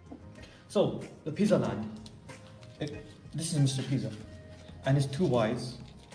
They are having a daily life and they're moving around. This plane is a 2D world they live in. It's by width and length. So they're going on their daily lives, they're moving around together, exploring basically. Here comes Mr. Cube. He is a third dimensional being. So Mr. Cube can see everything from above. He can see through their houses, through them basically what's going on. And he tries to communicate with them. Even he says hello, and they can hear him, however they cannot see him. So he decides to move, and he goes down, and as soon as he touches the ground, or the 2D plane, he suddenly appears, and they can suddenly see him. And this is because the 2D objects, or Mr. Pisa in this case, can only see forward. He cannot see up or down, unlike a 3D being, or Mr. Cube in this case, can. So as soon as he goes down to their plane, he can now suddenly see. So Mr. Cube decides to pick up Mr. Pisa. And now Mr. Pisa can see in a perspective he has never seen before. As he can see only here, now he can see from above, he can see his two wives and the whole plane he lives in. Mr. Cube then lowers him down and he's back to his original perspective. This is mind-boggling for Mr. Pisa. Because first off, he is a Pisa. And second off, his pepperoni brain cannot comprehend the idea of a higher dimension existing, such as we humans cannot comprehend or visualize a fourth dimension. Real-life examples would be the Dubai frame, actually located in the UAE in Dubai.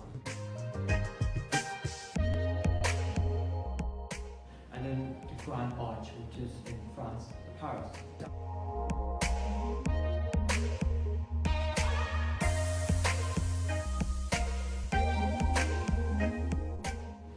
So, both the Grand Arch and the Dubai frame are hypercubes.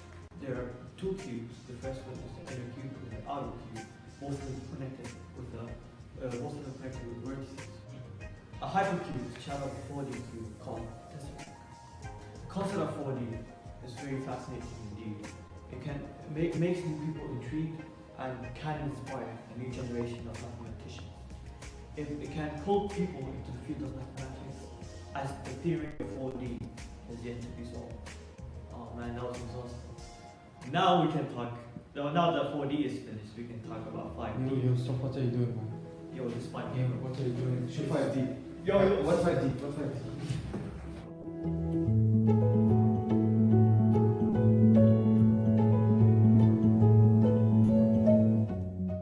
5D is L to the power of 5. What are you doing?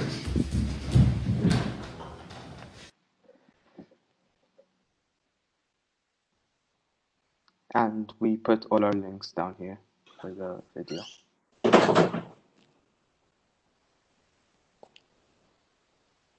So, as said before, the amount of mathematicians or the interest in mathematics has greatly decreased in the past few years. Therefore, the people, especially the newer, younger generations, interest in the field of mathematics has decreased. By talking about the concept of 4D, we intend to inspire newer, younger generations into the field of mathematics. The temperature is 36 degrees. The weather is fine, slightly raining. Please be careful during checkout of the plane. There might be some 4D objects lurking around. Other than that, thank you for flying with us and enjoy your stay. Thank you very much. Thank you very much, guys. That was very fun, a fun video and a fun presentation, and a very interesting concept and topic area, I think. So thank you for your presentation, judges. Thank you very much. It was a nice and interesting presentation for closing this session. So if you can't see the fourth dimension, you can't feel it, how do you know it exists?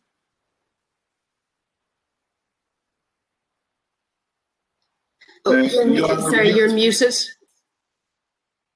Yeah. So all of this is based on theories that were made in the past, and because we know that if we were two-dimensional beings, which means that we can only look forward, backwards, left, and right, we wouldn't think that there's a third dimension, but there is a third dimension. So theoretically, if you think about it, there should be infinite dimensions, but we're stuck in the third one. You know what I mean? Does that make sense?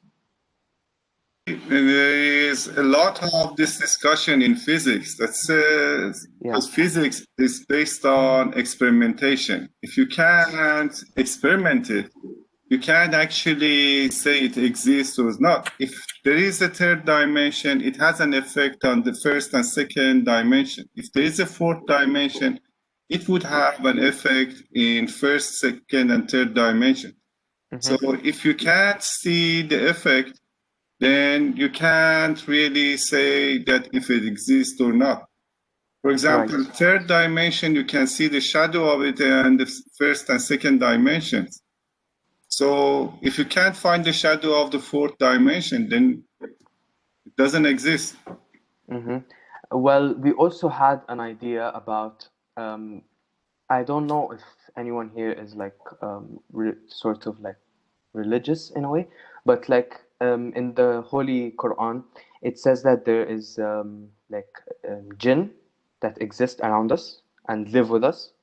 And we thought that this might be like these organisms might be in the fourth dimension because they can see us, but we can't see them. And it applies to the rules that we put based on the difference between the second and third dimension. So it would like come to a sort of like agreement in a way that it makes sense. It would make sense if you can prove it. Right. So if you can prove the jinn, then you can prove the fourth dimension. I mean, our main idea was to inspire future mathematicians to find the fourth dimension. It wasn't really to like explain it in a way. It was inspirational. Thank you.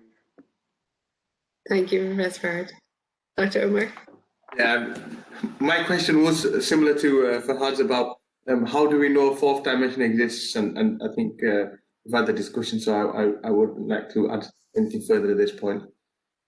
Yeah, I think that might be the future work for our presenters is to prove it. I definitely enjoyed the ride. Let's put it that way. Yeah. Very, very entertaining. Thank you. Thank you very much, guys. Thank you. I think that was our last presentation of this session. So thank you very much to all our presenters and to everybody that has joined us today to listen to all the presentations. I hope you have learned something new and found these presentations as interesting as I have. I thought very, very well done, very well put together by all of our presenters. Is there any final words you would like to add, judges, to the session? I'd just like to thank everyone for their effort that they have put in this event and all their presentation. We really enjoyed it. I didn't even notice how much time has passed. I was just fascinated by your presentations and effort. Yeah. Thank you very much, everybody. Definitely. Thank you so much for joining us, Professor Farhad. Dr. Umar? Yeah, just similar comments. Really enjoyed the presentations. All presentations were excellent, very informative. You've done a good job. Thank you very much. Thank you. Thank you for joining us as well today. Okay, thank you very much. I think we will finish this session there. And again, we appreciate all of the effort that you've put in and the time spent here today. And I hope you enjoy the rest of the Mathalon. Thank you very much.